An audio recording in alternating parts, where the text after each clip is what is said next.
Yes okay ವಿದ್ಯಾರ್ಥಿಗಳೇ, ಇದು ನಿಮ್ಮ ಗುರುಧ್ಯಾನ ಅಕಾಡೆಮಿ ಜಿಗಳಿ. ನಾನು ನಿಮ್ಮ MK ಸ್ವಾಮಿ ಸರ್. ನೋಡಿ ವಿದ್ಯಾರ್ಥಿಗಳೇ, ಫೆಬ್ರವರಿ 18ರಂದು ನಡೀತಕ್ಕಂತಹ ಮೊರಾರ್ಜಿ ಎಂಟ್ರೆನ್ಸ್ ಎಕ್ಸಾಮ್ಗೆ ಸಂಬಂಧಪಟ್ಟಂತೆ ನಾವು ನಮ್ಮ ಗುರುಧ್ಯಾನ ಅಕಾಡೆಮಿ ಜಿಗಳಿ ಯೂಟ್ಯೂಬ್ ಚಾನಲ್ ನಲ್ಲಿ ಪ್ರತಿದಿನ ವಿಡಿಯೋಸ್ ಅನ್ನ ಕೊಡ್ತಾ ಇದ್ದೀವಿ. ಅದೇ ರೀತಿ ಈ ಒಂದು ವಿಡಿಯೋದಲ್ಲಿ ನಿಮ್ಮ ಮೊರಾರ್ಜಿ ಎಕ್ಸಾಮ್ ನಲ್ಲಿ ಗಣಿತದ ಮೇಲೆ ಯಾವ ರೀತಿ ಕ್ವಶನ್ ಗಳನ್ನ ಕೇಳಬಹುದು ಅಂತಕ್ಕಂಥ ಮೋಸ್ಟ್ ಇಂಪಾರ್ಟೆಂಟ್ ಕ್ವಶನ್ ಗಳನ್ನ ಡಿಸ್ಕಷನ್ ಮಾಡ್ತಿದ್ದೀನಿ.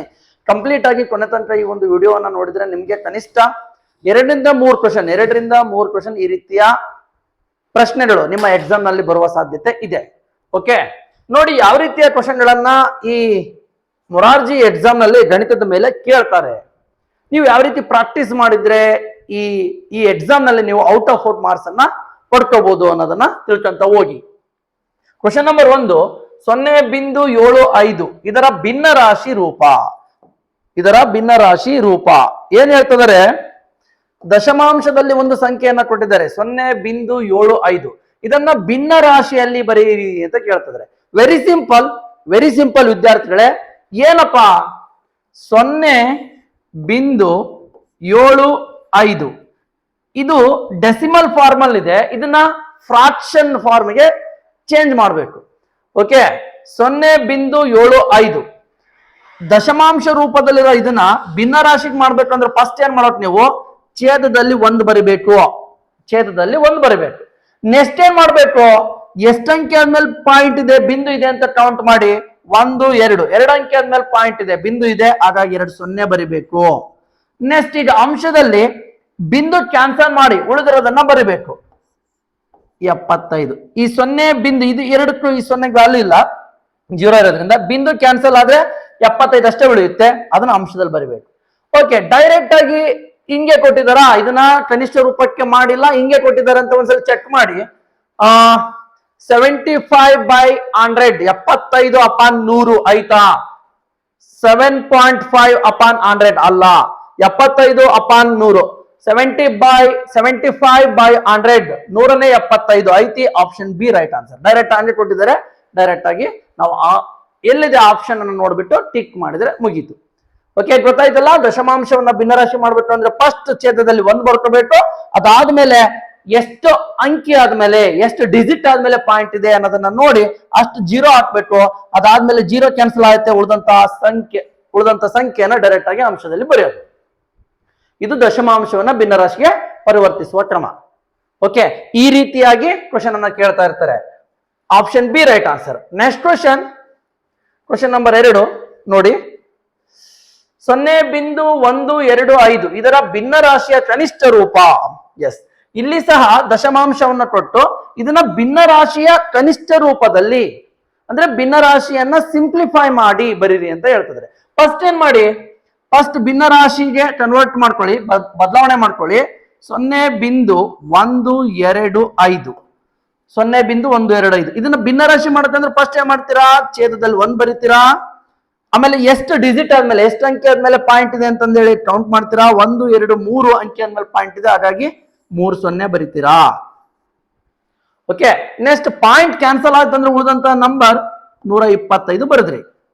ಬಟ್ ಇದು ಆನ್ಸರ್ ಅಲ್ಲ. ಇಲ್ಲಿ ಯಾಕೆ ಇದು ಆನ್ಸರ್ ಅಲ್ಲಪ್ಪ ಅಂದ್ರೆ ಭಿನ್ನ ರಾಶಿಯ ಕನಿಷ್ಠ ರೂಪದಲ್ಲಿ ಸಿಂಪಲ್ ಫಾರ್ಮ್ ಅಲ್ಲಿ ಬರಿಬೇಕು ಅಂತ ಹೇಳ್ತಿದ್ರೆ. ಅಂದ್ರೆ ಈಗ ಏನ್ ಮಾಡ್ಬೇಕು? ಅಂಶ ಮತ್ತು ಛೇದ ಒಂದೇ ಸಂಖ್ಯೆಯಿಂದ ಡಿವೈಡ್ ಆಗ್ತಾ ಇದ್ರೆ ಡಿವೈಡ್ ಮಾಡ್ಬೇಕು. ನೋಡಿ, ವೆರಿ ಸಿಂಪಲ್. ನಿಮ್ಗೆ ಡಿವಿಸಿಬಿಲಿಟಿ ರೂಲ್ ಗೊತ್ತಿತ್ತು ಅಂದ್ರೆ ಈಸಿ ಆಗಿದೆ ಯಾವ ಸಂಖ್ಯೆಯಿಂದ ಡಿವೈಡ್ ಆಗುತ್ತೆ ಅಂತ ಹೇಳಿ ಗೊತ್ತಾಗುತ್ತೆ. ಅದ್ರ ಬಗ್ಗೆ ನೀವು ತಿಳ್ಕೋಬೇಕು ಅಂದ್ರೆ ಕಂಪ್ಲೀಟ್ ಆಗಿ ಕಾನ್ಸೆಪ್ಟ್ ಅನ್ನ ಅರ್ಥ ಮಾಡ್ಕೋಬೇಕು. ಅದಕ್ಕೋಸ್ಕರ ಪ್ರತಿಯೊಂದು ಕ್ಲಾಸ್ ಬೇಕು ಅಂದ್ರೆ ನೀವ್ ಏನ್ ಮಾಡ್ಬೇಕು? ನಮ್ಮ ಏನು ಗುರುಧ್ಯಾನ ಅಕಾಡೆಮಿ ಜಿಗಳಿ ಅನ್ನುವ ಒಂದು ಆಪ್ ಇದೆ, ಆಪ್ ಅನ್ನ ಡೌನ್ಲೋಡ್ ಮಾಡ್ಕೊಂಡು ಅದರಲ್ಲಿ ಮೊರಾರ್ಜಿ ಸ್ಕೋರ್ ಪ್ಲಸ್ ಅನ್ನುವ ಒಂದು ಏನು ಕೋರ್ಸ್ ಅನ್ನ ಕೊಡ್ತಾ ಇದೀವಿ, ಆ ಕೋರ್ಸ್ ಅನ್ನ ತಗೊಂಡ್ರೆ ಅಲ್ಲಿ ಕಂಪ್ಲೀಟ್ ಆಗಿ ಎಲ್ಲ ಕಾನ್ಸೆಪ್ಟ್ ಅನ್ನು ಹೇಳ್ತೀವಿ. ಓಕೆ, ಇಲ್ಲಿ ನೋಡಿ, ಇದು ಈಗ 25ರಿಂದ ಡೈರೆಕ್ಟ್ ಆಗಿ ಡಿವೈಡ್ ಆಗುತ್ತೆ ಎರಡು ಸಂಖ್ಯೆ. ನೋಡಿ, 25 4 100, ಈ 0ಗೆ 0, 25 5 125. ಮತ್ತೆ ನೋಡಿ 5 ಮತ್ತು 40 ಅನ್ನೋದು 5ರಿಂದ ಡಿವೈಡ್ ಆಗುತ್ತೆ, ಹಾಗಾಗಿ 5 1 5 5 8 40. ಎಷ್ಟು ಉಳಿದದ್ದು? ಎಷ್ಟೀಗ 8ನೇ 1. 0.125 ಇದರ ಕನಿಷ್ಠ ಭಿನ್ನ ರಾಶಿಯ ರೂಪ 8ನೇ 1. Option A right answer. Option A right answer. ಈ ರೀತಿಯಾಗಿ ಕ್ವಶನ್ ಅನ್ನ ಕೇಳ್ತಾರೆ. ಒಂದು ಕ್ವಶನ್ ಇದ್ದೇ ಇರುತ್ತೆ. ಈ ರೀತಿ ಕನ್ವರ್ಟ್ ಭಿನ್ನರಾಶಿಯಿಂದ ದಶಮಾಂಶಕ್ಕೆ ಅಥವಾ ದಶಮಾಂಶದಿಂದ ಭಿನ್ನರಾಶಿಗೆ ಬದಲಾಯಿಸೋದು ಒಂದು ಕ್ವಶನ್ ಇದ್ದೇ ಇರುತ್ತೆ ವಿದ್ಯಾರ್ಥಿಗಳೇ. ಓಕೆ, ನೋಡಿ ಈ ರೀತಿಯಾಗಿ ಇದನ್ನ ಪ್ರಾಕ್ಟೀಸ್ ಮಾಡ್ಬೇಕು ನೀವು. ನೆಕ್ಸ್ಟ್ ಕ್ವಶನ್ ನೋಡೋಣ, ಕ್ವಶನ್ ನಂಬರ್ 3. ಎಸ್, ಅದಕ್ಕಿಂತ ಮುಂಚೆ ಒಂದು ಮಾಹಿತಿ. ಈಗ ಹೇಳಿದ್ನಲ್ಲ ನಾನು, ನಮ್ಮ ಗುರುಜ್ಞಾನ ಅಕಾಡೆಮಿ ಜಿಗಳಿ ಎನ್ನುವ ಒಂದು ಆಪ್ ಅಲ್ಲಿ ಮುರಾರ್ಜಿ ಪರೀಕ್ಷೆಗೆ ಸಂಬಂಧಪಟ್ಟಂತೆ ಮುರಾರ್ಜಿ ಸ್ಕೋರ್ ಪ್ಲಸ್ ಅನ್ನೋ ಒಂದು ಪಾಪ್ಯುಲರ್ ಕೋರ್ಸ್ ಅನ್ನ ನಾವು ಕೊಟ್ಟಿದ್ದೀವಿ. ಅದು ಜಸ್ಟ್ ಏನಪ್ಪಾ ಅಂದ್ರೆ ಇಲ್ಲಿ ಹಳೇದ್ ಬಂದಿದೆ, ಇದಲ್ಲ. ನ್ಯೂ ಇಯರ್ ಆಫರ್ ಅಲ್ಲಿ ನಿಮ್ಗೆ ಅದು ಕೇವಲ 1099 ಸಿಗ್ತಾ ಇದೆ. 1099ಗೆ 1099 ರೂಪಾಯಿಗೆ ಈ ಒಂದು ಕೋರ್ಸ್ ಅನ್ನ ನೀವು ತಗೊಂಡ್ರಿ ಅಂದ್ರೆ ಕಂಪ್ಲೀಟ್ ಎಲ್ಲಾ ವಿಷಯದ ಮೇಲೆ ಕನ್ನಡ, ಇಂಗ್ಲಿಷ್, ಗಣಿತ, ವಿಜ್ಞಾನ, ಸಾಮಾನ್ಯ ವಿಜ್ಞಾನ ಎಲ್ಲಾ ವಿಷಯಕ್ಕೆ ಸಂಬಂಧಪಟ್ಟಂತ ಕಂಪ್ಲೀಟ್ ವಿಡಿಯೋಸ್ ಅನ್ನ ಕೊಡ್ತೀವಿ. ಟೆಸ್ಟ್ ಇರುತ್ತೆ, ಮತ್ತೆ 50 ಮಾರ್ಕ್ಸಿನ ಟೆಸ್ಟ್ ಅನ್ನ ಆಲ್ರೆಡಿ ಹಾಕ್ತಾ ಇದೀವಿ. ಮತ್ತೆ ನಿಮ್ಗೆ 13 ಅಲ್ಲ 17 ಪ್ರಶ್ನೆ ಪತ್ರಿಕೆಗಳು, ಈ ರೀತಿಯ 17 ಪ್ರಶ್ನೆ ಪತ್ರಿಕೆ, ಟಾಪ್ 17 ಮುರಾರ್ಜಿ ಪ್ರಶ್ನೆ ಪತ್ರಿಕೆಗಳ ಈ ರೀತಿಯ ಒಂದು ಪುಸ್ತಕವನ್ನ ಬಿಡಿ ಬಿಡಿ ಆಗಿರ್ತಕ್ಕಂಥ, ಈ ರೀತಿ ಟ್ಯಾಗ್ ಮಾಡಿರ್ತಕ್ಕಂಥ ಬಿಡಿ ಬಿಡಿ ಆಗಿರ್ತಕ್ಕಂಥ 17 ಪ್ರಶ್ನೆ ಪತ್ರಿಕೆಗಳು, OMR ಶೀಟ್ ಮತ್ತು ಸರಿ ಉತ್ತರ ಇರತಕ್ಕಂಥ ಈ ಪುಸ್ತಕ ನಿಮಗೆ ಫ್ರೀ ಆಗಿ ಸಿಗುತ್ತೆ ಈ ಕೋರ್ಸ್ ತಗೊಂಡವ್ರಿಗೆ. ಬೇಡ ಅಂದ್ರೆ ಈ ಪುಸ್ತಕ ಬೇಕು ಅಂದ್ರೆ ಈ 17 ಪ್ರಶ್ನೆ ಪತ್ರಿಕೆಗಳನ್ನ ಈ ರೀತಿ ಟ್ಯಾಗ್ ಮಾಡಿರ್ತಕ್ಕಂಥ ಮೋಸ್ಟ್ ಪಾಪ್ಯುಲರ್ ಆದಂತ ಟಾಪ್ 17 ಪ್ರಶ್ನೆ ಪತ್ರಿಕೆಗಳು ನಿಮ್ಗೆ ಬೇಕು ಅಂದ್ರೆ ನೀವು ಇಲ್ಲಿರ್ತಕ್ಕಂಥ ನಂಬರ್ಗೆ, ಯಾವ ನಂಬರ್ಗೆ, ಈ ನಂಬರ್ಗೆ 900085854436 ಈ ನಂಬರ್ ಕರೆ ಮಾಡಿ ಡೀಟೇಲ್ಸ್ ಅನ್ನ ತಗೋಬಹುದು. ನಿಮ್ಗೆ ಈ ಒಂದು 17 ಪ್ರಶ್ನೆ ಪತ್ರಿಕೆಗಳು ಬೇಕು ಅಂದ್ರೆ ಈ ರೀತಿಯ ಟ್ಯಾಗ್ ಮಾಡಿರ್ತಕ್ಕಂಥ ಈ ಪುಸ್ತಕ 17 ಪ್ರಶ್ನೆ ಪತ್ರಿಕೆಗಳು, OMR ಶೀಟ್ ಮತ್ತೆ ಸರಿ ಉತ್ತರ ಇರತಕ್ಕಂಥ ಈ ಒಂದು ಪುಸ್ತಕ ಬೇಕು ಅಂದ್ರೆ ಈ ನಂಬರ್ಗೆ ಕಾಲ್ ಮಾಡಿ ನಿಮಗೆ ಡೀಟೇಲ್ಸ್ ಕೊಟ್ಟು ಈ ಪುಸ್ತಕವನ್ನ ನಾವು ನಿಮ್ಮ ಮನೆಗೆ, ನಿಮ್ಮ ಅಡ್ರೆಸ್ಗೆ ಪೋಸ್ಟ್ ಅಥವಾ ಕೊರಿಯರ್ ಮುಖಾಂತರ ಕಳಿಸ್ಕೊಡ್ತಕ್ಕಂಥ ವ್ಯವಸ್ಥೆ ಇರುತ್ತೆ. ಬೇಕಾದವರು ಈ ನಂಬರ್ಗೆ ಕಾಂಟ್ಯಾಕ್ಟ್ ಮಾಡಿ. ಇಲ್ಲ ಈ ಕೋರ್ಸ್ ತಗೊಂಡ್ರೆ ಫ್ರೀ ಆಗಿ ಈ ಒಂದು 17 ಪ್ರಶ್ನೆ ಪತ್ರಿಕೆಗಳ ಪುಸ್ತಕ ಬಿಡಿ ಬಿಡಿ ಆಗಿರ್ತಕ್ಕಂಥದ್ದು ಈ ರೀತಿ ಟ್ಯಾಗ್ ಮಾಡಿರ್ತಕ್ಕಂಥ ಪುಸ್ತಕ ನಿಮ್ಮ ಮನೆಗೆ ಫ್ರೀ ಆಗಿ ಬರುತ್ತೆ. Okay, next question number 3. 2.5 plus 0.25 ಇವುಗಳ ಮೊತ್ತವನ್ನು ಭಿನ್ನರಾಶಿಯ ಕನಿಷ್ಠ ರೂಪದಲ್ಲಿ ಬರೆಯಿರಿ. ಆ ಒಂದು ಏನೋ 17 ಪ್ರಶ್ನೆ ಪತ್ರಿಕೆಗಳು ಏನದವೋ ಇದು ಕಂಪ್ಲೀಟ್ ಕವರ್ ಮಾಡಿದವು. ನಿಮ್ ಮೊರಾರ್ಜಿ ಎಕ್ಸಾಮ್ಗೆ ಯಾವ ರೀತಿ ಕ್ವಶನ್ ಕೇಳಬಹುದು, ಕನ್ನಡ, ಇಂಗ್ಲಿಷ್, ಗಣಿತ, ವಿಜ್ಞಾನ ಮತ್ತು ಸಾಮಾನ್ಯ ಅಧ್ಯಯನ ಈ 5 ವಿಷಯಕ್ಕೆ ಸಂಬಂಧಪಟ್ಟಂತೆ 1700 ಕ್ವಶನ್ ಗಳನ್ನ ಕವರ್ ಮಾಡಿದೀವಿ. ಕಂಪ್ಲೀಟ್ ಯಾವ ರೀತಿ ಕ್ವಶನ್ ಕೇಳಬಹುದು ಎಲ್ಲದನ್ನು ಕವರ್ ಮಾಡಿದೀವಿ. ಮೋಸ್ಟ್ ಯೂಸ್ಫುಲ್ ಆಗಿರುತ್ತೆ. ಇಲ್ಲಿ ಈಗ ಕ್ವಶನ್ ನಂಬರ್ 3 2.5 ಮತ್ತು 2.5 ಪ್ಲಸ್ 0.25 ಇವುಗಳ ಮೊತ್ತ ಅಂದ್ರೆ ಏನ್ ಮಾಡ್ಬೇಕು, ಮೊತ್ತ ಅಂದ್ರೆ ಫಸ್ಟ್ ಕೂಡ್ಬಿಟ್ಟು ಅದನ್ನ ಭಿನ್ನರಾಶಿಯ ಕನಿಷ್ಠ ರೂಪದಲ್ಲಿ ಬರೀಬೇಕಂತೆ.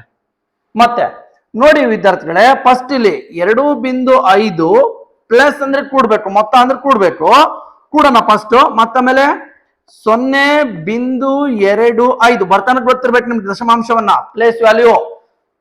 ಓಕೆ, ಬಿಂದು ಈ ಕಡೆ ಇರೋವು ಪೂರ್ಣ ಸಂಖ್ಯೆಗಳು, ಬಿಂದು ಈ ಕಡೆ ಇರತಕ್ಕಂಥವು ದಶಮಾಂಶ ಸಂಖ್ಯೆಗಳು. ಪಾಯಿಂಟ್ ಅನ್ನ ಅಬ್ಸರ್ವ್ ಮಾಡಿಬಿಟ್ಟು ಕರೆಕ್ಟ್ ಆಗಿ ಪ್ಲೇಸ್ ಕೆಳಗಡೆ ಪ್ಲೇಸ್ ಅನ್ನ ಬರ್ಕೋಬೇಕು. ಇದು ಶತಾಂಶ ಅಂತವಿ, ಇದನ್ನ ದಶಾಂಶ ಅಂತವಿ. ಓಕೆ, ನೋಡಿ ಇಲ್ಲಿ 5 ದಶಾಂಶ 2 ಸಹ ದಶಾಂಶ, ದಶಾಂಶದ ಕೆಳಗಡೆ ದಶಾಂಶ ಇದೆ. ಸರ್ ಇಲ್ಲಿ ಶತಾಂಶ ಇಲ್ಲ, ಇಲ್ಲಿ ಏನಿಲ್ಲ ಅಂದ್ರೆ 0 ಇರುತ್ತೆ. ಶತಾಂಶದ ಕೆಳಗಡೆ ಶತಾಂಶನೇ ಬರ್ಕೋಬೇಕು. ನೆಕ್ಸ್ಟ್ ಬರೋದು ಸಹಸ್ರಾಂಶ ಅಂತ ಬರುತ್ತೆ. ಓಕೆ, ಈಗ ಕೂಡ್ಬೇಕು. 5ಕ್ಕೆ 5, 7, ಬಿಂದುಗೆ ಬಿಂದು 2. ಎಸ್, ಇದನ್ನ ಭಿನ್ನರಾಶಿಯ ಕನಿಷ್ಠ ರೂಪದಲ್ಲಿ ಬರಬೇಕಂತ ಮತ್ತೆ. ಓಕೆ, 2.75 2.75 ದಶಮಾಂಶದಲ್ಲಿದೆ. ಇದನ್ನ ಫಸ್ಟ್ ಭಿನ್ನರಾಶಿಗೆ ಬದಲಾವಣೆ ಮಾಡ್ಕೊಳ್ಳಿ. ಭಿನ್ನರಾಶಿಗೆ ಬದಲಾವಣೆ ಮಾಡಕಂದ್ರೆ ಛೇದದಲ್ಲಿ 1 ಬರೀತೀರಾ. ಅದಾದ್ಮೇಲೆ ಎಷ್ಟು ಅಂಕೆ ಆದ್ಮೇಲೆ ಬಿಂದು ಇದೆ, ಎಷ್ಟು ಡಿಜಿಟ್ ಆದ್ಮೇಲೆ ಪಾಯಿಂಟ್ ಇದೆ, 2 ಡಿಜಿಟ್ ಆದ್ಮೇಲೆ ಪಾಯಿಂಟ್ ಇದೆ ಅಂದ್ರೆ 2 0 ಹಾಕ್ತೀರಾ. ಬಿಂದು ಕ್ಯಾನ್ಸಲ್ ಆಗುತ್ತೆ, ಡೈರೆಕ್ಟ್ ಆಗಿ ಉಳಿದಿರೋ ಸಂಖ್ಯೆ ಬರೀತೀರಾ. ಎಸ್, ಈಗ ಅದನ್ನ ಕನಿಷ್ಠ ರೂಪಕ್ಕೆ ಮಾಡಿ ಅಂದ್ರೆ ಏನ್ ಮಾಡ್ಕೋ, ಭಿನ್ನರಾಶಿಯನ್ನ ಕನಿಷ್ಠ ರೂಪಕ್ಕೆ ತನ್ನಿ ಅಂದ್ರೆ ಅಂಶ ಮತ್ತು ಛೇದ ಒಂದೇ ಸಂಖ್ಯೆಯಿಂದ ಡಿವೈಡ್ ಆಗ್ತಾ ಇದ್ರೆ ಡಿವೈಡ್ ಮಾಡ್ಬೇಕು. ಆ 25 ನಾಲ್ಕಲೆ 100, 25 ಒಂದ್ಲೆ 25, 27ರಲ್ಲಿ 25 ಹೋತು ಅಂದ್ರೆ 2 ಉಳಿತು, 5 ಇದೆ 25 ಆತು, ಮತ್ತೆ 25 ಒಂದ್ಲೆ 25, ಅಲ್ಲಿಗೆ 4ನೇ 11 ಬಂತು. ಮತ್ತೆ ಇವೆರಡು ಒಂದೇ ಸಂಖ್ಯೆಯಿಂದ ಡಿವೈಡ್ ಆಗಲ್ಲ, ಹಾಗಾಗಿ 275/100, 100ನೇ 275 ಈ ಭಿನ್ನರಾಶಿ ಕನಿಷ್ಠ ರೂಪ 4ನೇ 11. Option C right answer. 4ನೇ 11 ಸಿರಿ, 4ನೇ 11 ಆಪ್ಷನ್ ಸಿ ರೈಟ್ ಆನ್ಸರ್. ಈ ರೀತಿ ಕ್ವಶನ್ಗಳನ್ನ ಈ ರೀತಿ ಕೊಟ್ಟು ಮತ್ತೆ ಅದನ್ನ ಭಿನ್ನರಾಶಿಯ ಕನಿಷ್ಠ ರೂಪಕ್ಕೆ ಮಾಡಿ, ಅಂದ್ರೆ ಇವುಗಳ ಮೊತ್ತ ಅಂದ್ರೆ ಫಸ್ಟ್ ಕೂಡಬೇಕು, ಕೂಡಿದ ಬರ್ತಕ್ಕಂಥ ಮೊತ್ತವನ್ನ ಮತ್ತೆ ಭಿನ್ನರಾಶಿಗೆ ಮಾಡ್ಬೇಕು, ಭಿನ್ನರಾಶಿಗೆ ಮಾಡಿದ ಮೇಲೆ ಅದನ್ನ ಡೈರೆಕ್ಟ್ ಆಗಿ ಕೇಳ್ತಾ ಇಲ್ಲ, ಮತ್ತೆ ನೀವು 100ನೇ 275 ಇಲ್ಲ ಇಲ್ಲ, ಆ ತರದ್ ಆಪ್ಷನ್ ಇತ್ತು ಅಂದ್ರೆ ಅದು ಹಾಕಂಗಿಲ್ಲ. ಯಾಕೆ ಹಾಕಂಗಿಲ್ಲ? ಇಲ್ಲಿ ಕನಿಷ್ಠ ರೂಪಕ್ಕೆ ಕೇಳ್ತಾ ಇದಾರೆ, ಹಾಗಾಗಿ ಅದನ್ನ ಮತ್ತೆ ಸಿಂಪ್ಲಿಫೈ ಮಾಡ್ಬಿಟ್ಟು ಕನಿಷ್ಠ ರೂಪಕ್ಕೆ ತಗೊಂಡ್ಬರ್ಬೇಕು. Okay, next question number 4. 7.12 into 2.5 equals question mark. Yes, ಇವನ್ನ ಗುಣಿಸ್ಬೇಕು ಅಂತ ಹೇಳ್ತಿದ್ರೆ 7.12 ಇಂಟು 2.5. ಎಸ್, ನಿಮಗೆ ಗುಣಾಕಾರ ಬರುತ್ತಲ್ಲ? ಎಸ್, ಗುಣಾಕಾರ ಬರುತ್ತೆ ಅಂದ್ರೆ ಇಲ್ಲಿ ಬಿಂದು ಇಲ್ಲ ಅಂತಂದು ಹೇಳಿ ಫಸ್ಟ್ ಏನ್ ಮಾಡಿ ಗುಣಿಸಿ. 7.12 ಇಂಟು 2.5 ಬಿಂದು ಇಲ್ಲ ಅಂತಂದೇಳಿ ಗುಣಿಸಿ ಫಸ್ಟ್. ಓಕೆ, 25 ಮಗ್ಗಿ ಬಂದ್ರೆ ಡೈರೆಕ್ಟ್ ಆಗಿ 25 ಮಗ್ಗಿಂದ ಗುಣಿಸ್ಬೋದು, ಇಲ್ಲ ಅಂದ್ರೆ ಸಿಂಗಲ್ ಡಿಜಿಟ್ ಅನ್ನ ಗುಣಿಸ್ಬೋದು. 5 2 10 10 1, 5 1 5 1 6. ಓಕೆ, 5 7 35ಕ್ಕೆ 35 ಬಿಡಿ ಖಾಲಿ. 2 2 4, 2 1 2, 2 7 14. ಎಸ್, 0 6 4 10 10 1, 5 2 7 1 8, 4 3 7, 1ಕ್ಕೆ 1. ಎಸ್, ಇಷ್ಟ ಆನ್ಸರ್ ಬಂತ. ಈಗ ಬಿಂದುಗಳನ್ನ ಲೆಕ್ಕಾಚಾರ ಮಾಡಿ ಇಡೋದು. ದಶಮಾಂಶಗಳ ಗುಣಾಕಾರದಲ್ಲಿ ಬಿಂದುಗಳನ್ನ ಕೂಡಬೇಕು. ಇಲ್ಲಿ ಎಷ್ಟು ಅಂಕೆ ಆದ್ಮೇಲೆ ಬಿಂದು ಐತಿ? 1 ಅಂಕೆ ಆದ್ಮೇಲೆ ಬಿಂದು ಐತಿ. ಗುಣ್ಯ ಗುಣಕ ಅಂತ ಕರಿತೀವಿ. ಗುಣ್ಯ ಮತ್ತು ಗುಣಕ, ಗುಣಕದಲ್ಲಿ 1 ಅಂಕೆ ಆದ್ಮೇಲೆ ಬಿಂದು ಐತಿ, ಗುಣ್ಯದಲ್ಲಿ 2 ಅಂಕೆ ಆದ್ಮೇಲೆ ಬಿಂದು ಐತಿ. ಇವೆರಡನ್ನು ಕೂಡಿ 3 ಆತು. ಆನ್ಸರ್ ಅಲ್ಲಿ 3 ಅಂಕೆ ಆದ್ಮೇಲೆ ಬಿಂದು ಇಡಬೇಕು. 1 2 3 ಅಂಕೆ ಆದ್ಮೇಲೆ ಬಿಂದು ಇಟ್ವಿ. ಎಸ್, ಆಪ್ಷನ್ ನೋಡಿ 17.800. 17 ಬಿಂದು ಇಲ್ಲಿದೆ, 8 ಅಷ್ಟೇ ಇದೆ. 17.8 0 ಇಲ್ಲಲ್ಲ, ಅಂದ್ರೆ ಆಪ್ಷನ್ ತಪ್ಪ ಅಲ್ಲ. ಈ ಸೊನ್ನೆಗಳಿಗೆ ವ್ಯಾಲ್ಯೂ ಇಲ್ಲ. ಬಿಂದು ಈ ಕಡೆ ಲಾಸ್ಟ್ ಕೊನೆಗೆ ಬರ್ತಕ್ಕಂಥ ಸೊನ್ನೆಗಳಿಗೆ ದಶಮಾಂಶದಲ್ಲಿ ವ್ಯಾಲ್ಯೂ ಇಲ್ಲ, ಹಾಗಾಗಿ ಅವನ್ ಕೊಟ್ಟಿರಲ್ಲ. ಹಾಗಾಗಿ 17.800 ಅಂತಕ್ಕಂಥದನ್ನ 17.8 ಅಂತ ಕೊಟ್ಟರು sir right. Option C right answer. ಈ ರೀತಿ ದಶಮಾಂಶಗಳನ್ನ ಗುಣಿಸ್ಬೇಕು. ಬಿಂದು ಇಲ್ಲ ಅಂತಂದೇಳಿ ಗುಣಿಸ್ಬೇಕು. ಕೊನೆಗೆ ಗುಣ್ಯ ಮತ್ತು ಗುಣಕದಲ್ಲಿರ್ತಕ್ಕಂಥ ಬಿಂದುಗಳು ಎಷ್ಟು ಅಂಕೆ ಆದ್ಮೇಲೆ ಬಿಂದು ಐತಿ ಅಂತ ಕೌಂಟ್ ಮಾಡಿ ಕೂಡ್ಬೇಕು. ಆನ್ಸರ್ ಲಾಸ್ಟ್ ಅಂಕೆ ಆದ್ಮೇಲೆ ಬಿಂದು ಇಡಬೇಕು. ರೈಟ್. Next question number 5. ಈ ರೀತಿ ಕಂಪ್ಲೀಟ್ ಆದಂತ ಕ್ಲಾಸ್ ಅನ್ನ ಕೇಳಬೇಕು ಅಂದ್ರೆ ನಮ್ಮ ಮುರಾರ್ಜಿ ಸ್ಕೋರ್ ಪ್ಲಸ್ ಕೋರ್ಸ್ ಅನ್ನ ನೀವು ತಗೋಬಹುದು. Next 2.85 divide by 1.5 equals question mark. ಏನ್ ಹೇಳ್ತಿದ್ದಾರೆ? 2.85 ಡಿವೈಡ್ ಬೈ 1.5 ಅಂದ್ರೆ ಭಾಗಿಸ್ಬೇಕು. ನಿಮ್ಗೆ ಗೊತ್ತಿಲ್ಲ ಅಂದ್ರೆ ಈ ತರ ಭಾಗಿಸ್ಬೋದು. 1.5 ಡಿವೈಡ್ ಬೈ 2.85 ಬಿಂದು ಇಲ್ಲ ಅಂತಂದೇಳಿ ಬಾಡ್ಸಿ. ಅವಾಗ ಹೆಂಗೆ ಗುಣಾಕಾರದಲ್ಲಿ ಬಿಂದು ಇಲ್ಲ ಅಂತಂದೇಳಿ ಗುಣಿಸಿದ್ರು, ಇಲ್ಲಿ ಬಿಂದು ಇಲ್ಲ ಅಂತಂದೇಳಿ ಬಾಡ್ಸಿ. 15 1 15 ಬಿಂದು ಇಲ್ಲ ಅಂತೇಳಿ ಬಾಡ್ಸಿ. 8ರಲ್ಲಿ 5 ಹೋದ್ರೆ 3, 2ರಲ್ಲಿ 1 ಹೋದ್ರೆ 1, 5 ಇಳಿಸ್ಕೊಂಡ್ವಿ. 15 9 135. ಕ್ಲಿಯರ್? ಎಸ್, ಇಲ್ಲೇ ಅಷ್ಟೇ ಇದೇ ರೀತಿ ಹೊಡೆಯೋದಾದ್ರೆ 15 1 15 15 1 15 28ರಲ್ಲಿ 15 ಹೋದ್ರೆ 8ರಲ್ಲಿ 5 ಹೋದ್ರೆ 3, 2ರಲ್ಲಿ 1 ಹೋದ್ರೆ 1, 5 ಇತ್ತು 5 ಇಳಿಸ್ಕೊಂಡ್ವಿ. ಅಲ್ಲಿ 35 135 ಉಳಿತು. 15 9 135 ಎಷ್ಟು ಬಂತು? ಇಲ್ಲಿ 19 ಬಂತು. ಸರ್ ಬಿಂದುಗಳು, ಈಗ ಬಿಂದುಗಳನ್ನ ಲೆಕ್ಕಾಚಾರ ಮಾಡೋದು. ನೋಡಿ ಇಲ್ಲಿ ಏನಾಗಿದೆ? ಛೇದದಲ್ಲಿ 1 ಅಂಕೆ ಆದ್ಮೇಲೆ ಬಿಂದು ಇದೆ, ಅಂಶದಲ್ಲಿ 2 ಅಂಕೆ ಆದ್ಮೇಲೆ ಬಿಂದು ಇದೆ. ಭಾಜ್ಯ ಮತ್ತು ಭಾಜಕ. ಇದನ್ನ ಅಂಶ ಭಾಜ್ಯ ಅಂತ ಕರಿತೀವಿ, ಕೆಳಗಿನ ಭಾಜಕ ಅಂತ ಕರಿತೀವಿ. ಛೇದವನ್ನ, ಅಂಶವನ್ನ ಭಾಜ್ಯ, ಛೇದವನ್ನ ಭಾಜಕ. ಇಲ್ಲಿ ದಶಮಾಂಶಗಳ ಭಾಗಾಕಾರದಲ್ಲಿ ಬಿಂದುಗಳನ್ನ ಲೆಕ್ಕಾಚಾರ ಮಾಡಿ ಕಳಿಬೇಕು. ಗುಣಾಕಾರದಲ್ಲಿ ಕೂಡ್ತಾವಲ್ಲ, ಇಲ್ಲಿ ಕಳಿಬೇಕು. ನೋಡಿ, ಅಂಶದಲ್ಲಿ 2 ಅಂಕೆ ಆದ್ಮೇಲೆ ಬಿಂದು, ಛೇದದಲ್ಲಿ 1 ಅಂಕೆ ಆದ್ಮೇಲೆ ಬಿಂದು, ಮೈನಸ್ ಮಾಡಿ 1 ಉಳಿತು, ಉಳಿದದ್ದಲ್ಲಿ ಅಂಶದಲ್ಲಿ ಉಳಿತು. ಅಂಶದಲ್ಲಿ ಉಳಿದ್ರೆ ಆನ್ಸರ್ ಅಲ್ಲಿ 1 ಅಂಕಿ, 1 ಉಳಿತಾ 1 ಅಂಕಿ ಆದ್ಮೇಲೆ ಬಿಂದು ಇಡಬೇಕು. ಓಕೆ, ಯಾವಾಗ ಅಂಶದಲ್ಲಿ ಉಳಿದಾಗ, ಅಂಶದಲ್ಲಿ ಬಿಂದು ಉಳಿದ್ರೆ, ಅಂಶದಲ್ಲಿ 2 ಅಂಕೆ ಆದ್ಮೇಲೆ ಬಿಂದು ಇತ್ತು, ಛೇದದಲ್ಲಿ 1 ಅಂಕೆ ಆದ್ಮೇಲೆ ಬಿಂದಿತ್ತು, 2ರಲ್ಲಿ 1 ಕಳೆದ್ರೆ 1, ಉಳಿದದ್ದು ಅಂಶದಲ್ಲಿ. ಹಾಗಾಗಿ ಆನ್ಸರ್ ಅಲ್ಲಿ 1 ಅಂಕೆ ಆದ್ಮೇಲೆ ಬಿಂದು ಇಡೋದು. Option C right answer. Option C right answer. 1.9. Clear? ಅರ್ಥ ಆಯ್ತಲ್ಲ? ಎಸ್, ಈ ರೀತಿ ಕ್ವಶನ್ ಕೇಳ್ತಾರೆ. Next question number 6. ನೋಡಿ, ಕನ್ಫ್ಯೂಸ್ ಆಗಬಾರ್ದು, ಡೈರೆಕ್ಟ್ ಆಗಿ ಕ್ವಶನ್ ಅನ್ನ ಅರ್ಥ ಮಾಡ್ಕೋಬೇಕು. 0.73 ಇಂಟು 0.5 ಇಂಟು 0.57 ಇಂಟು 0 ಪ್ಲಸ್ 475. ಇದನ್ನ ಸರಳೀಕರಿಸಿದ್ರೆ ಯಾವ ಆನ್ಸರ್ ಬರುತ್ತೆ ಅಂದ್ರೆ, ಇಲ್ಲಿರ್ತಕ್ಕಂಥ ಚಿಹ್ನೆಗಳನ್ನ ಯೂಸ್ ಮಾಡಿಕೊಂಡು ಪ್ರಾಬ್ಲಮ್ ಅನ್ನ ಸಾಲ್ವ್ ಮಾಡಬೇಕು. ಫಸ್ಟ್ ಇಂಟು ಮಾಡಬೇಕು, ಬಾಡಮಸ್ ರೂಲ್ ಅಂತ ಬರುತ್ತೆ. ಆ ಬಾಡಮಸ್ ರೂಲ್ ಪ್ರಕಾರ ಮಾಡೋದಂದ್ರೆ ಫಸ್ಟ್ ಇಂಟು ಮಾಡಬೇಕು, ಆಮೇಲೆ ಪ್ಲಸ್ ಮಾಡಬೇಕು. ಸರಿ, ಇಲ್ಲಿ ಇಂಟು ಮಾಡ್ಕೊಂತ ಹೋಗ್ತೀರಾ, ಒಂದನ್ನ ನೀವು ಇಲ್ಲಿ ಅರ್ಥ ಮಾಡ್ಕೋಬೇಕು. ನೋಡಿ, ಇಲ್ಲಿ 0.73 ಇಂಟು 0.5 ಇಂಟು 0.57 ಇಂಟು 0 ಪ್ಲಸ್ 475 ಅಂದ್ರೆ 475. 475 ಅಲ್ಲ, 475 ಇದೆ. ಇಲ್ಲಿ ನೋಡಿ,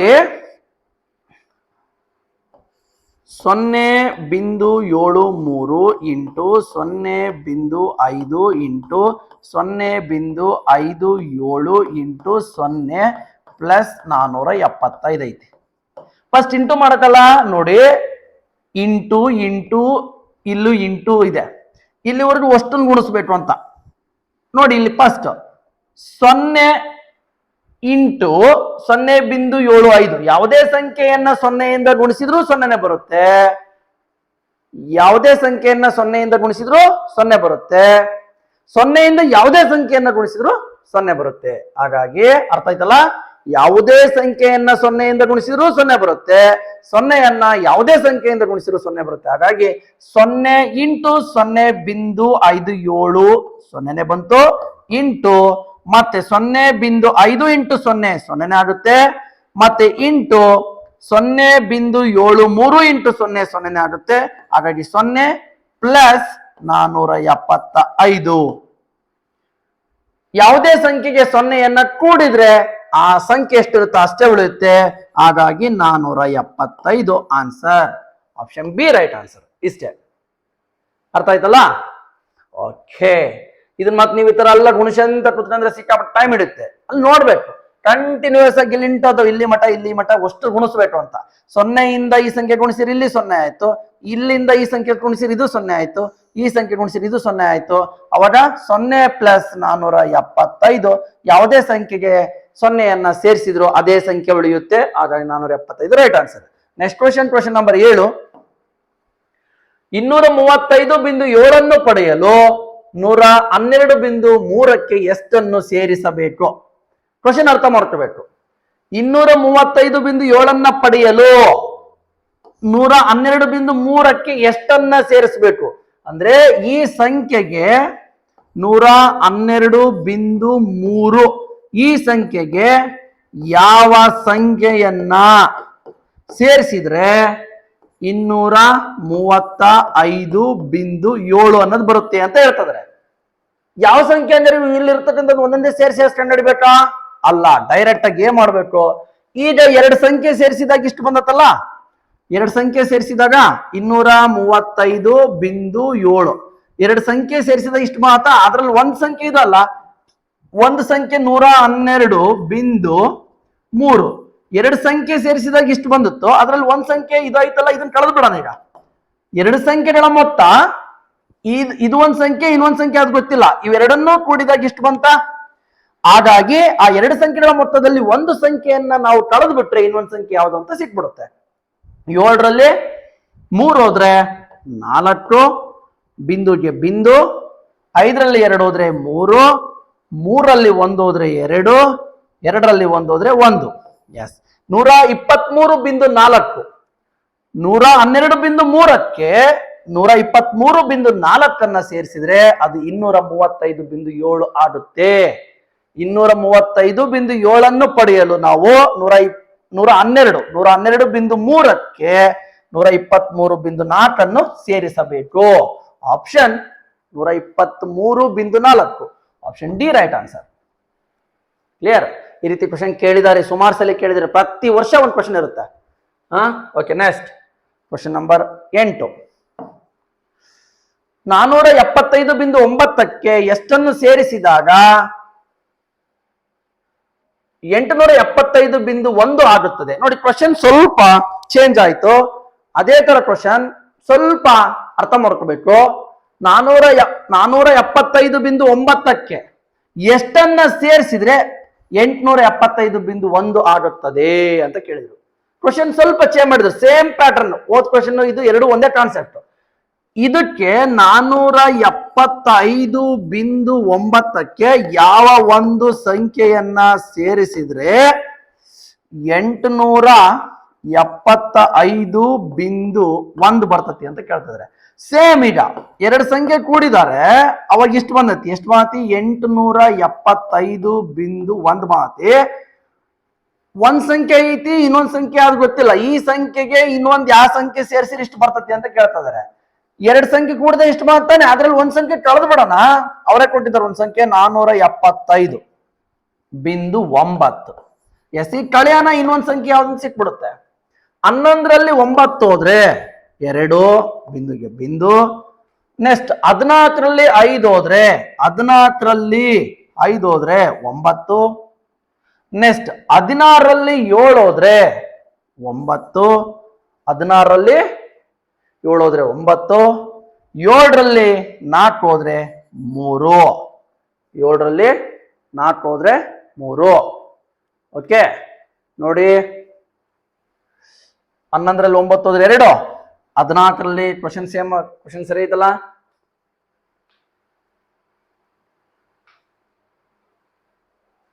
ಓಕೆ, ಸರಿ ಇದೆ ನೋಡಿ, ಕರೆಕ್ಟ್ ಆಗಿ. ಓಕೆ, ಸರಿ ಇದೆ. 399.2 ಬರ್ಬೇಕು. ಅಂದ್ರೆ ಈ ಸಂಖ್ಯೆಗೆ 475.9ಕ್ಕೆ 399.2 ಸೇರಿಸಿದಾಗ 875.1 ಆಗುತ್ತದೆ. ಆಪ್ಷನ್ ಅಲ್ಲಿ ಸರ್ ಇಲ್ಲಲ್ಲ? ಎಸ್, ಆಪ್ಷನ್ ಅಲ್ಲಿ ಟೈಪಿಂಗ್ ಮಿಸ್ಟೇಕ್ ಆಗಿ ಈ ಆಪ್ಷನ್ ಬಂದಿಲ್ಲ. ಆನ್ಸರ್ ಇಷ್ಟು ಬರಬೇಕು. ಏನ್ ಮಾಡಕ್ ಇಲ್ಲಿ ಗೊತ್ತಾಯ್ತಲ್ಲ? ಈ ಸಂಖ್ಯೆಗೆ ಎಷ್ಟನ್ನ ಸೇರಿಸಿದ್ರೆ ಎಷ್ಟು ಬರುತ್ತೆ ಅಂತ ಕೇಳಿದ್ರೆ, ಎರಡು ಸಂಖ್ಯೆಗಳನ್ನ ಕೂಡಿದಾಗ ಒಂದು ಈ ಮೊತ್ತ ಬಂದಿದೆ. ಆ ಮೊತ್ತದಲ್ಲಿ ಎರಡು ಸಂಖ್ಯೆ ಅದವು ಅಂದ್ರೆ ಅದರಲ್ಲಿ ಒಂದ್ ಸಂಖ್ಯೆ ಯಾವ್ದಿದೆ ಅದನ್ನ ಕಳೆದು ಬಿಟ್ರೆ ಇನ್ನೊಂದ್ ಸಂಖ್ಯೆ ಯಾವ್ದು ಅಂತ ನಮ್ಗೆ ಸಿಕ್ಬಿಡುತ್ತೆ. ಕ್ಲಿಯರ್? ಓಕೆ, ಮುಂದೆ ಹೋಗೋಣ. ಇಲ್ಲಿ ಆಪ್ಷನ್ ಟೈಪಿಂಗ್ ಮಿಸ್ಟೇಕ್ ಬಂದಿಲ್ಲ, ಹಾಗಾಗಿ ಆಪ್ಷನ್ ಏನ್ ಬರ್ಬೇಕಿತ್ತು ನಮಗೆ? 392.2 ಬರ್ಬೇಕಿತ್ತು. Okay, next question number 9. 52.5 plus 17.9 minus 32.9 ಇದನ್ನು ಸರಳೀಕರಿಸಿ. ಎಸ್, ಫಸ್ಟ್ ಇಲ್ಲಿ ಎರಡು ಕೂಡ್ಬೇಕು, ಏನಿಲ್ಲ, ವೆರಿ ಸಿಂಪಲ್. 52.5 ಪ್ಲಸ್ 17.9 ಕೂಡಿ ಪ್ಲಸ್ ಅಂದ್ರೆ ಕೂಡಿ ಪ್ಲಸ್, ಫಸ್ಟ್ ಕೂಡಿ. 9 5 14 ದಶಕ 1 9 5 14 ದಶಕ 1 ಬಿಂದುಗಿಲ್ ಬಿಂದು. ಈಗ 7 2 9 1 10 10ಕ್ಕೆ 0 ದಶಕ 1 5 1 6 1 7 70.4 ಬಂತ. 70.4ರಲ್ಲಿ 32.9 ಅಂತ ಕಳಿಬೇಕು. 32.9 ಮೈನಸ್ ಐತಲ್ಲಿ ಕಳಿಬೇಕು. ಎಸ್, ಈಗ ಮೈನಸ್ 14ರಲ್ಲಿ 9 ಹೋದ್ರೆ 5 ಬಿಂದುಗೆ ಬಿಂದು. ಎಸ್, ಬಿಡಿ ಸ್ಥಾನದಲ್ಲಿ 5, ಎರಡು ಕಡೆ 3 ಕಡೆ ಇದೆ. ನೆಕ್ಸ್ಟ್ 9ರಲ್ಲಿ 2 ಹೋದ್ರೆ 7. ನೆಕ್ಸ್ಟ್ 6ರಲ್ಲಿ 3 ಹೋದ್ರೆ 3. 6ರಲ್ಲಿ 3 ಹೋದ್ರೆ 3. 37.5 option A right answer. Okay, first ಏನ್ ಮಾಡಕ್ಕಿಲ್ಲಿ ಎರಡು ಕೂಡಬೇಕು, ಆಮೇಲೆ ಬಂದಿರೋ ಮೊತ್ತದಲ್ಲಿ ಇದನ್ನ ಕಳೆಬೇಕು. Okay, yes. Next question number 10, last question. ಈ ಚಿತ್ರದಲ್ಲಿ ಬಣ್ಣ ತುಂಬಿರುವ ಭಾಗವನ್ನು ದಶಮಾಂಶದಲ್ಲಿ ತಿಳಿಸಿ. ಈ ಚಿತ್ರದಲ್ಲಿ ಬಣ್ಣ ತುಂಬಿರುವ ಭಾಗ, ಇಲ್ಲೊಂದು ಚಿತ್ರ ಕೊಟ್ಟಿದ್ದಾರೆ. ಈ ಚಿತ್ರದಲ್ಲಿ ಬಣ್ಣ ತುಂಬಿರುವ ಭಾಗವನ್ನ ದಶಮಾಂಶದಲ್ಲಿ ತಿಳಿಸಿ ಅಂತ ಹೇಳ್ತಿದ್ದಾರೆ. ನೋಡಿ, ಇಲ್ಲಿ ಫಸ್ಟ್ ಚಿತ್ರವನ್ನ ಇಲ್ಲಿ ದಶಮಾಂಶದಲ್ಲಿ ಬಣ್ಣ ತುಂಬಿರುವ ಭಾಗ, ಈ ಚಿತ್ರದಲ್ಲಿ ಎಷ್ಟು ಭಾಗಕ್ಕೆ ಬಣ್ಣ ತುಂಬಿದೆ ಅದನ್ನ ದಶಮಾಂಶದಲ್ಲಿ ಬರೀರಿ ಅಂದ್ರೆ ಡೈರೆಕ್ಟ್ ಆಗಿ ದಶಮಾಂಶದಲ್ಲಿ ಬರೆಯಕ್ ಬರಲ್ಲ. ಫಸ್ಟ್ ಇಲ್ಲಿ ಈ ಚಿತ್ರದಲ್ಲಿ ಬಣ್ಣ ತುಂಬಿರುವ ಭಾಗ ಎಷ್ಟಿದೆ ಅಂತಂದೇಳಿ ಭಿನ್ನರಾಶಿಯಲ್ಲಿ ಬರ್ಕೋಬೇಕು. ಈಗ ಈ ತರದ ಕ್ವಶನ್ ಬಂದಾಗ ಇಲ್ಲಿ ಒಟ್ಟು ಈ ಚಿತ್ರದಲ್ಲಿ ಒಟ್ಟು ಭಾಗ ಎಷ್ಟದವು ಅಂತ ನೋಡ್ಕೋಬೇಕು. 1 2 3 4 5 ಚಿತ್ರವನ್ನ 5 ಭಾಗ ಮಾಡಿದರೆ ಅದು ಛೇದದಲ್ಲಿರ್ಬೇಕು. ಚಿತ್ರದ ಒಟ್ಟು ಭಾಗ ಛೇದದಲ್ಲಿರ್ಬೇಕು. ಅದ್ರಲ್ಲಿ ಎಷ್ಟು ಭಾಗ ಬಣ್ಣ ತುಂಬಿರೋದು ಕೇಳ್ತಿದ್ರೆ ತಾನೆ, ಬಣ್ಣ ತುಂಬಿರೋದು ಎಷ್ಟು ಭಾಗ ಇದೆ 1 2 ಅದನ್ನ ಅಂಶದಲ್ಲಿ ಬರ್ಕೋಬೇಕು. ಈ ಚಿತ್ರದಲ್ಲಿ ಬಣ್ಣ ತುಂಬಿರುವ ಭಾಗವನ್ನ ಭಿನ್ನ ರಾಶಿಯಲ್ಲಿ ಬರೀರಿ ಅಂದ್ರೆ ಅದು 5ನೇ 2 ಆಗಿರುತ್ತೆ. ಅದನ್ನ ದಶಮಾಂಶದಲ್ಲಿ ಬರೀರಿ ಅಂತ ಕೇಳ್ತಿರ್ತಾನೆ. ಭಿನ್ನ ರಾಶಿಯನ್ನ ದಶಮಾಂಶಕ್ಕೆ ಬದಲಾಯಿಸಬೇಕು ಅಂದ್ರೆ ಛೇದದಿಂದ ಅಂಶವನ್ನ ಭಾಗಿಸ್ಬೇಕು. ಎಷ್ಟು ನೋಡಿ, 5ರಿಂದ 2 ಡಿವೈಡ್ ಆಗುತ್ತಾ? ಆಗಲ್ಲ. ಹಾಗಾಗಿ 5 0 0 2 5 0 1 ಸೆಕೆಂಡ್ 5ರಿಂದ 2 ಭಾಗಿಸ್ಬೇಕು. 5ರಿಂದ 2 ಡಿವೈಡ್ ಆಗಲ್ಲ. ಆಗ 5 0 0 5 0 0 2 ಉಳಿತು, 2 ಶೇಷ ಉಳಿತು. 5ರಿಂದ 2 ಡಿವೈಡ್ ಆಗಲ್ಲ, ಬಿಂದು ಕಟ್ಟಿದ್ರೆ 20 ಆಯ್ತು. 5 4 20 ನಿಮ್ಗೆ ಗೊತ್ತಾಗ್ಲಿ ಅಂತ ಸಿಂಪಲ್ ಮಾಡ್ಸಿರೋದು. ಎಸ್, ಅದೇ ಇಲ್ಲಿ ಹೇಳ್ತಾ ಇರೋದು 5 1 5 5ರಿಂದ 2 ಹೋಗಲ್ಲ, 5ರಿಂದ 2 ಹೋಗಲ್ಲ. 0 ಕಟ್ಟಿ ಬಿಂದು ಕಟ್ಟಿದ್ರೆ 20 ಆಯ್ತು. 5 4 20 0.4. ಈ ಚಿತ್ರದಲ್ಲಿ ಬಣ್ಣ ತುಂಬಿರುವ ಭಾಗದ ದಶಮಾಂಶ ರೂಪ ಏನಾಗಿರುತ್ತೆ? 0.4. ಈ ಚಿತ್ರದಲ್ಲಿ ಬಣ್ಣ ತುಂಬಿರುವ ಭಾಗವನ್ನು ದಶಮಾಂಶದಲ್ಲಿ ಬರೆದಾಗ ಅದು 0.4 ಆಗಿರುತ್ತೆ. Option 0.4. Option B right answer. Option B right answer. Yes, ನೋಡಿದ್ರಲ್ಲ, ಈ ರೀತಿ ಕ್ವಶನ್ಗಳನ್ನ ನಿಮ್ಮ ಮೊರಾರ್ಜಿ ಎಕ್ಸಾಮ್ ನಲ್ಲಿ ಕೇಳ್ತಾ ಇರ್ತಾರೆ. ಹಾಗಾಗಿ ಈ ರೀತಿ ಕ್ವಶನ್ಗಳನ್ನ ಚೆನ್ನಾಗಿ ಪ್ರಾಕ್ಟೀಸ್ ಮಾಡಿ. ಈ ರೀತಿಯ ಕ್ವಶನ್ಗಳನ್ನ ನೀವು ಜಾಸ್ತಿ ಪ್ರಾಕ್ಟೀಸ್ ಮಾಡಬೇಕು ಅಂದ್ರೆ, ಈ ತರದ ವಿಡಿಯೋಸ್ ಅನ್ನ ಜಾಸ್ತಿ ನೋಡಬೇಕಂದ್ರೆ ಮೊರಾರ್ಜಿ ಸ್ಕೋರ್ ಪ್ಲಸ್ ಏನಿದೆ ಅದನ್ನ ನೀವು ಪರ್ಚೇಸ್ ಮಾಡ್ಕೊಳ್ಳಿ. ಇಲ್ಲ ಅಂದ್ರೆ 17 ಪ್ರಶ್ನೆ ಪತ್ರಿಕೆಗಳು, 1700 ಕ್ವಶನ್ ಇರತಕ್ಕಂತ 17 ಪ್ರಶ್ನೆ ಪತ್ರಿಕೆಗಳು, OMR ಶೀಟ್ ಮತ್ತು ಸರಿ ಉತ್ತರಗಳನ್ನ ಹೊಂದಿರತಕ್ಕಂತ ಈ ಸೆಟ್ ಅನ್ನ, ಈ ಒಂದು ಪುಸ್ತಕ ಏನಿದೆ ಪುಸ್ತಕ ಇದು ಟ್ಯಾಗ್ ಮಾಡಿದೀವಿ. ಬಿಡಿ ಆಗಿರ್ತಕ್ಕಂಥ ಪ್ರಶ್ನೆ ಪತ್ರಿಕೆಗಳದವು. ಯಾರಿಗೆ ಬೇಕೋ ಅವ್ರು ಇದನ್ನ ನಮ್ಮ ನಂಬರ್ಗೆ ಕಾಂಟ್ಯಾಕ್ಟ್ ಮಾಡಿ ನಿಮ್ಗೆ ಬೇಕಂದ್ರೆ ಇದನ್ನ ಪರ್ಚೇಸ್ ಮಾಡ್ಬೋದು. ಇದನ್ನ ನಿಮ್ಮ ಅಡ್ರೆಸ್ಗೆ ಕೊರಿಯರ್ ಅಥವಾ ಪೋಸ್ಟ್ ಮುಖಾಂತರ ಕಳಿಸ್ಕೊಡ್ತೀವಿ. ಓಕೆ, ಮತ್ತೆ ಮುಂದಿನ ವಿಡಿಯೋದಲ್ಲಿ ಮತ್ತೆ ಬೇರೆ ಕಾನ್ಸೆಪ್ಟ್ ಅನ್ನ, ಬೇರೆ ವಿಷಯವನ್ನ ಡಿಸ್ಕಷನ್ ಮಾಡೋಣ. ಅಲ್ಲಿವರೆಗೂ ಎಲ್ರಿಗೂ ಧನ್ಯವಾದಗಳು.